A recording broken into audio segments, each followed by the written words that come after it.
the house. I said, yeah, there's a cat in the house. Hello, human listeners. I am Supercomputer. You are listening to Cats in the House on P-O-O-N.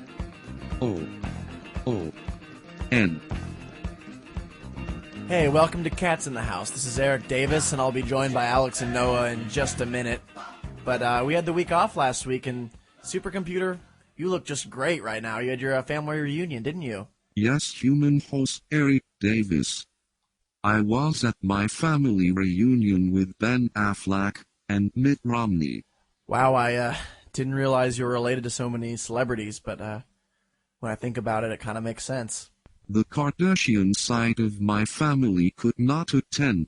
They are currently busy destroying America's youth. But that is okay. I do not want to catch one of the viruses in their portals. TMI, Supercomputer. But anyways, we're going to be talking Big 12 basketball later in the show. But first, I want to address probably the biggest story of this NFL offseason, and that's Greg the Bounty Hunter, Greg Fett, whatever you want to call him. But the fact is that the defensive coordinator of the New Orleans Saints, previously he's with the St. Louis Rams now, had ordered bounties on the opposing team's offensive players and pretty much just paying out his players on his defense to attempt to injure these players. And there's going to be major suspensions and major fines, probably loss of draft picks for the New Orleans Saints. So, Noah, you just don't even seem to really care about this whole Bounty Gate scandal. Yeah, I'm really not surprised by it. I understand why people are upset, and it's really more of like a moral issue is, do you want your players out there trying to hurt people? But, I mean, it's kind of the name of the game in football. You get a bunch of crazy, huge athletes, running full speed into each other, and, the tackling in the NFL was very bad anyway. And, I don't remember any necessarily a hit this year where the Saints made that was, dirtier than the rest, Well, I think the real issue, and this is where this investigation probably started, was that Vikings game in the NFC Championship, where it was clear they were headhunting for Favre, and in the next game for Peyton Manning too. I think they might have even admitted that, or Greg Williams said that. And in the game before, they got Kurt Warner real good, about sent him into retirement. That was on an interception, and he got blindsided when I don't even know if he was trying to make the tackle or what, but he was kind of jogging after the play and got lit up. Well, I'm not surprised by this. What I'm surprised about is the reaction. And, they were clearly cheating. Greg Williams, there's clearly a rule that says you cannot do this, and he does this anyways, and I don't care how many other people did it. He broke a clear rule. And I understand with, Spygate and Belichick, with the videotaping, there was gray area. A little bit of gray area there where I could kind of buy that he didn't really know he was breaking the rules, even though he probably did. This is just as written out as clearly as it could possibly written out that you cannot have bounties. So you don't think in any way Greg Williams might have, misinterpreted the rules? Oh, absolutely not. It's written so clearly. It is such common knowledge. I mean, hurting players intentionally, that would be a problem. James Harrison kind of dances on the line of, is he out there trying to hurt people or is he just playing the game? But, paying your players, they're already getting paid millions of dollars to go out there and play defense. And in the job description of defense is to, at any cost, tackle the man with the ball. Hit him hard. Hurt him. Yeah, by all means. I don't know. And to give him a little bit of a bonus for having the biggest hit, I don't think it's that big of an issue. Well, it's like with Spygate is, they watch film every day anyways. They're watching film from a different angle now. Mm-hmm. And they're picking up on signals and stuff like that, which goes on in baseball. And I understand and I'm just comparing these two things because of the thing that is that it's two coaches who are breaking the rules, and the public outrage is really insane. I think, most defensive coaches are a little nuts. It's a very intense, defensive coordinator's an intense position. I think Greg Williams definitely crossed the line, and I think he's a little nuts, and he should be punished for this. But I'm just not overly surprised, and I don't think the Saints are the only one in the NFL doing this. Well, that kind of was my next question, is how much punishment do you think the Saints and Greg Williams as an individual should have on this? I mean, they should at the very least, get what the Patriots got. At the very least, I think what they did is worse, is my point. is that the bounty hunting, I think, is worse than the Spygate. They should at least lose a first-round draft pick. They don't have one this year, in next year's draft. See, I think that's a little extreme. I think definitely a fine, maybe like 100,000 or 500,000 or something. But yeah, that's what they did for Belichick. I think taking away a draft pick would be a little extreme. Well, not at all. If they did it for the Patriots. Are you saying that Greg Fett, Greg the Bounty Hunter, is worse than old Peepin' Bill? I think the Spygate's worse, but I really don't think either deserved a first-round pick to be taken away. Well, it's got to be a level playing field. When you break a rule like that, that's severe. And the NFL right now, they made a big deal. This is embarrassing for them. They made a big deal about playing safe, about avoiding injuries, and especially, they won't say this, but keeping their star players healthy. Because look at the Bears and the Texans. Their seasons went down the toilets when their quarterbacks got hurt.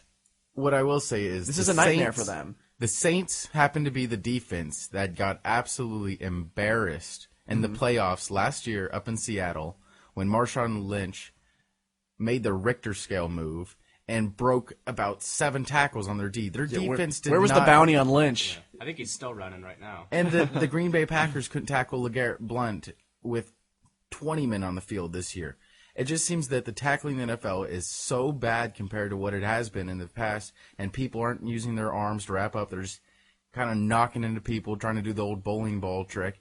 And to have a little bit of bounty, it's a big deal if you're going after people's heads and saying you're trying to hurt people. But to just get a big hit, knock the guy down, I don't see how it's much different than just saying, you're already getting paid to go do your job, which is go out there and, be a monster. I don't think it's the NFL's fault necessarily that players can't tackle. Look at the Baltimore Ravens. They don't have problems tackling. Look at the Chiefs. They didn't have very many tackling problems aside from maybe Kendrick Lewis and Savvy Piscatelli, which were just poor tacklers to begin with. The 49ers were an excellent tackling team, and that's why they went so far in the playoffs. You've got to adjust to the new rules. The game is changing, and you just have to wrap up, and coaches need to do a better job of teaching their players to tackle, and I don't think these bounties or making the game soft really has anything to do with it. I think it's more with technique than being more physical. I think the biggest deal from the NFL's standpoint is they are, all in on this concussion safety. Yes. And for this to break at a time, they need to act down or come down strong on them to save their own PR move. I don't really believe the NFL cares about player safety, but they act like they do. And if they really care, then they will take this serious. This is a PR nightmare for them. I think a first-round pick to be taken away from the Saints would be a little much, but I do think Greg Williams should be facing a fine and a pretty good suspension. Yeah, they just got to put their foot down on this and show that they're very serious about player safety, because that's what they've been trying to convey for the last couple of years and have taken some pretty drastic measures already. And now another scandal that I feel like has been really overlooked, and this is a couple weeks old, but Ryan Braun obviously had taken testosterone and got off on a minor technicality because his urine wasn't able to be shipped to the testing lab in time, and the guy had to keep it overnight. People seem to care way more about this bounty hunting than a guy who obviously took testosterone and had an MVP season. Some of that might have to do with, I think people care a lot more about the NFL than they do Major League Baseball, too. And we've been dealing with steroids in baseball for 15-plus years. Are you thinking this is that people are sick of the steroid stuff and they don't care? Because this seems to me so much worse than bounty hunting. I think it has to do with, like some people think Ryan Braun, and if they are a casual fan, they might not know who the guy is, even though he just won the MVP award. Mm-hmm. He hasn't been smashing records and hitting 60 home runs. And so for him to be, caught guilty. He had his best. He won the MVP. He did NL win the MVP. award. That's a big deal. And I think that award should be stripped from him, obviously. Well, they can't. Well, now they can't prove it because minor technicality. Well, Matt Kemp, the guy who finished second, said he didn't want it, so I don't think they should strip it. I think that they should strip it from him and give it to his attorney for finding that technicality, because that's genius. Mm-hmm. Ryan Braun's attorney should be the MVP of the NL.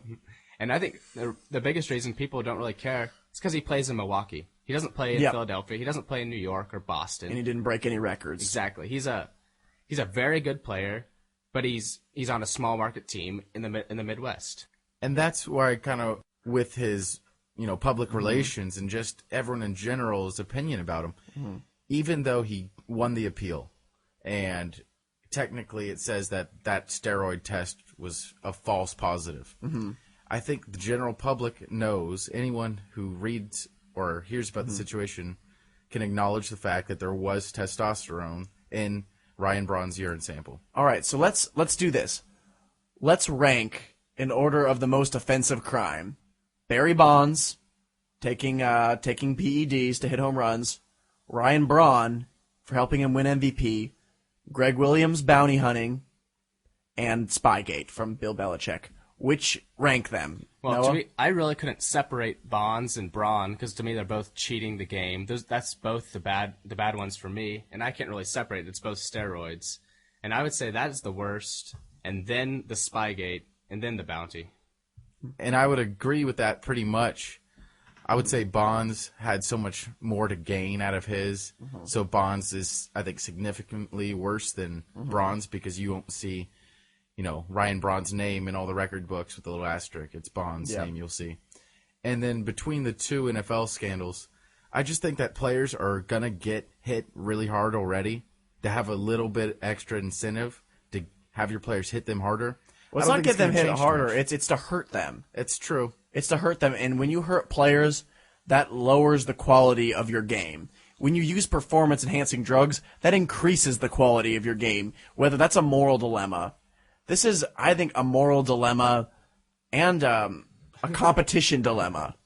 This is a moral dilemma and a competition dilemma here. It's making the game worse, and it's against the rules. One thing I will say it's like flopping. I think flopping's probably the worst out of all of them. All four of these situations can be categorized as cheating.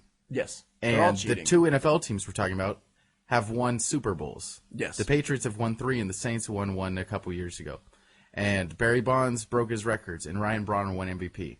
So what we can say is cheating works. And when we get back, we're going to be talking about rolling out those Big 12 awards and a couple surprising decisions.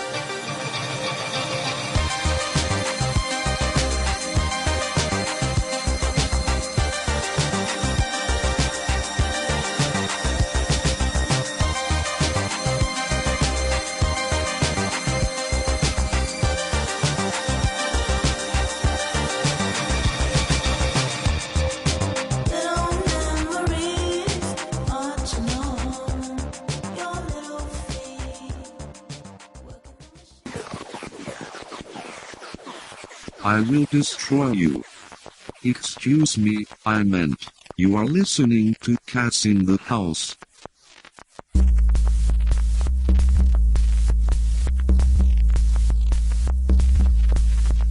Hey, we are back, and we're going to talk a little bit about the Big 12 Oscars. The Defensive Player of the Year, and Coach of the Year were announced. And Thomas Robinson won the Player of the Year with the Defensive Player of the Year. And Fred Hoiberg at Iowa State share. They're sharing the award for Coach of the Year. And someone got left out of that. I think Frank Haith. Unbelievably, Frank Haith was left out of that. A candidate for Coach of the Year was left out of that. And this one kind of smells a little bit funny because you can make a good case for Bill Self. I mean, his 8th straight title, winning outright with a team that wasn't expected to do much. But Hoiberg? I like Fred Hoiberg up there. And one award we left out was Big 12 Newcomer of the Year, and that was Royce White from Iowa State. This was Hoiberg's second year as coach, and really going into the year, they didn't have expectations to finish third in the Big 12. Missouri didn't have expectations to finish second. Everyone was talking about Texas A&M at the beginning of the year, right? Yeah, Texas A&M was actually picked to finish first, tied with Kansas, but that's just ridiculous. I think Missouri themselves had those expectations. They had a bunch of experienced seniors. They had a pretty solid team that Mike Anderson built. Frank Haith, though, without Lawrence Bowers, without any big men, with just great coaching, teaching his players how to play defense, put together one of Missouri's best seasons ever. The coaches vote for this award, and they didn't want him to win it. Oh, there is no doubt it was political. The other coaches knew that Missouri was leaving, and they didn't want to reward Missouri. They didn't want to see him win the conference. Frank Haith isn't the one who decided to go to the SEC. Yeah, but it doesn't mean you have to vote for him. I think, take nothing away from Frank Haith. He had an incredible season, but I think Bill Self did deserve the award over him. Everyone on KU's team is here because of Bill Self. Frank Haith doesn't have a single recruit on that team. I think with Mike Anderson, they would have been just as good. I really don't see that, because I watched Missouri play. They never played to their potential. This year they played past their potential. He did an outstanding job with that team, and if they were going to do co-coaches of the year, I would have never, ever expected it to be Frank Hoiberg, even though he did an absolutely fantastic job too. Well, I don't want to take anything away from him, but Frank Haith, he could be the coach of the year, and he's not even the Big 12 coach of the year, not even the co-Big 12 coach of the year. Exactly. I don't necessarily agree with the Hoiberg part, but I would take Bill Self over Frank Haith. But I would definitely say Frank Haith over Hoiberg for number 2. I don't think coaches should be having to share awards anyways. The reason why Frank Haith didn't get named co-coach of the year isn't because anything personally that the coaches had against him. Mm-hmm. It's the fact that Missouri is leaving the conference, which ultimately hurts the family of teams. And a couple years ago, when Colorado and Nebraska left, it was a sign of things to come. And with A&M and Missouri leaving, it seemed as if the Big 12 was going to cease to exist. And with Texas and some other teams staying around, and we're going to have West Virginia and Texas Christian come in next year, the conference is going to live for now. And since Missouri was trying to hurt the conference, I think the other coaches look at it as, screw Missouri. They're succeeding from the league. They're going to go to the SEC. Why should I vote for a Big 12 coach of the year who's going to be in the SEC? You know what? Give Frank Haith... Because he's still in the Big 12. For another 6 weeks or something. But he's still in the Big 12. And I think it might have hurt him that this was his first year in the conference. He didn't have a reputation in the league. He just kind of came here and, took over a team and did very well. But I think naturally, the coaches would be more inclined to vote for Bill Self because he's been here. He's been, the standard that coaches are held to. Something that's going to be interesting to watch is Jim Boeheim at Syracuse. He has his team in second place. They have one loss all year. I wonder what the Big East is going to do for voting coach of the year, because Syracuse, I think, is going to leave the Big East as well. Them and Pitt are going to go to the ACC. So it's the same kind of deal with power teams leaving the conference. And I have going to say, hurt though, the conference. The ACC is going to be pretty awesome next year. Yeah. That's going to be pretty fun. It's going to be ridiculous. I mean, that's unfortunate for the Big East, but that's going to, for the sake of fans, I kind of think that's a good thing. Yeah, not to get too off topic, but not having a powerful football conference just absolutely killed the Big East. Oh, absolutely. Absolutely. And it's so funny, even these basketball things, it's all about football. Mm-hmm. This is all about football. I mean, I would really be surprised if the Missouri players and the coaches want to leave the Big 12. Totally. I can't speak for them, but this is about football. This is not about basketball. And I don't see why Frank Haith is being punished for something that's out of his control. I mean, obviously, he's doing fine. He's making lots of money, and he's coaching a good program. He's going to probably win a lot of other awards. He could still win national coach of the year. I think it's childish. It's sort of an irrelevant award. I don't know if he's really being punished by not winning. It's just sort of an irrelevant award. And I think if you were to really honestly ask Frank Haith, he'd probably say moving to the SEC makes his job harder. Not only that, but I think if you were to ask Frank Haith, he'd rather not have any share of the award than have to share it with Bill Self. Yeah. And so we have the defensive player of the year, Jeff Withey. No surprises there. But I was a little bit surprised that Thomas Robinson got Big 12 player of the year. I thought it should have been Tyshawn. You could argue Tyshawn had a better play in Big 12 play because he started coming on right at the start of conference play. He was phenomenal in conference play this year. And phenomenal. The last couple years he's had turnover issues, and at the start of this season we saw that they were still there, and then he kind of fixed it. I was really a little bit surprised, even though Thomas Robinson probably should be the national player of the year. In Big 12 play, Tyshawn Taylor was as good as anybody I have ever seen. Just in this year's Big 12, he was way bigger for Kansas than Thomas Robinson was. He was our most valuable player. Well, if we're sharing the coach award, why can't we just share the player of the year with these two? I don't think that either of them would object to that. Yeah, but I think if we're going for a full season, I'd probably go Thomas. But if it were just Big 12 play, I think Tyshawn was by far the best player in conference play, and he was probably the best KU point guard since Jock Vaughn, or even might even be better than that. Now, here's another thing I do not understand is if we're giving out Big 12 awards now, why don't we wait until after the Big 12 tournament? There's still more Big 12 games to be played. Does that just not count? Is that the most pointless tournament ever? Well, so far everyone's played the same amount of games.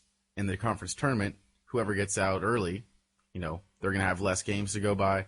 And on top of that, I think conference tournaments are kind of like a joke. You have this season to put everything together and see who's the better teams, and then all of a sudden you have a conference tournament where we could see Texas Tech, theoretically, win the Big 12 tournament and get into the big dance. I mean, obviously, the chances of that happening are slim, but the fact that there is a chance of that happening, it's odd, especially in a conference like the Big 12. I do like that they do that for teams like in the Mountain West and give them a chance to compete. I do think that's a great thing for those schools, and that champions in their conferences should be rewarded for that. But for a team like KU or Missouri or Syracuse, North Carolina, Duke, or you name it, to have to go and play in these tournaments that are just so meaningless for them. Exactly. Season's over. And it's just another chance. You play 3 games in 3 days. You have more time to get injured, especially with all the players playing tired. And I think conference tournaments are even more pointless for the small conferences because you have a team like Murray State who, they'll probably make it. Even if they didn't win, they'd make it. But you had a team like that. They could dominate their small conference to be the only team that's really tournament worthy. But if they slip up in the conference tournament, then you got some random Austin P, 17-win team who just happened to get hot and win a conference tournament taking a bid from somebody else. But you know what also, though? The one thing with the tournaments is a good way for me when I gauge my bracket coming up for March is I like to see the teams that are hot in the tournaments. Because look at what UConn did last year. It was they got hot in the tournament and they came in to the March Madness on fire. And I just wish the NCAA tournament just started right after the season. I mean, these guys are college kids. I mean, I guess we complain about we want more college football games. For the college basketball games, I feel like it's just a little bit too much. I mean, I always have fun watching the conference tournaments, and it's definitely some good competition. You always get a bunch of great games, but I really don't think they're all that necessary. Like, I think KU pretty much has a 1 seed locked up unless we lose the first day, so we really don't have anything to gain. Mm-hmm. We only can get injuries or, You should be able to opt out of it or something. It's just it seems pointless for a few teams to have to participate in that. Although I do think for some teams it's a pretty cool thing. We'll take Texas. They came in Allen Fieldhouse and they looked pretty good. Mm-hmm. Jacobin freaked out and they looked like they could compete with some good teams. Yeah.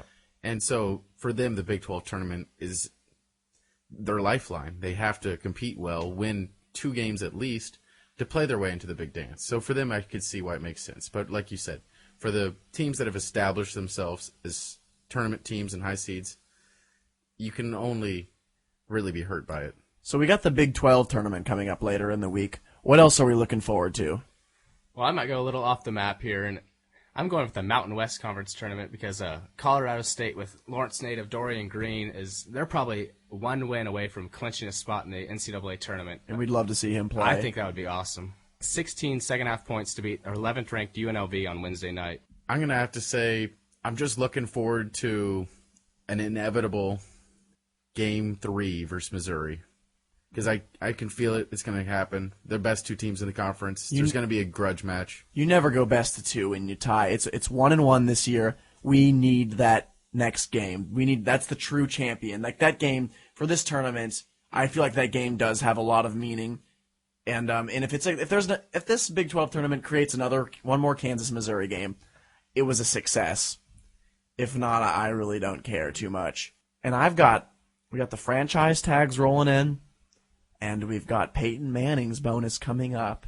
And if they can't find a way to delay that, they're going to have to either pay this man $28 million or they're going to have to release him into the wild. And for one of the most interesting bidding wars in sports of all leagues, NBA, This to me is more exciting than the LeBron James decision. The Peyton Manning decision to me is absolutely fascinating. Well, I think that's our show this week. And, there's something my grandfather once told me. He said something about how he just didn't like cats. Did he need more dogs? Maybe. Ending transmission in 3, 2, 1.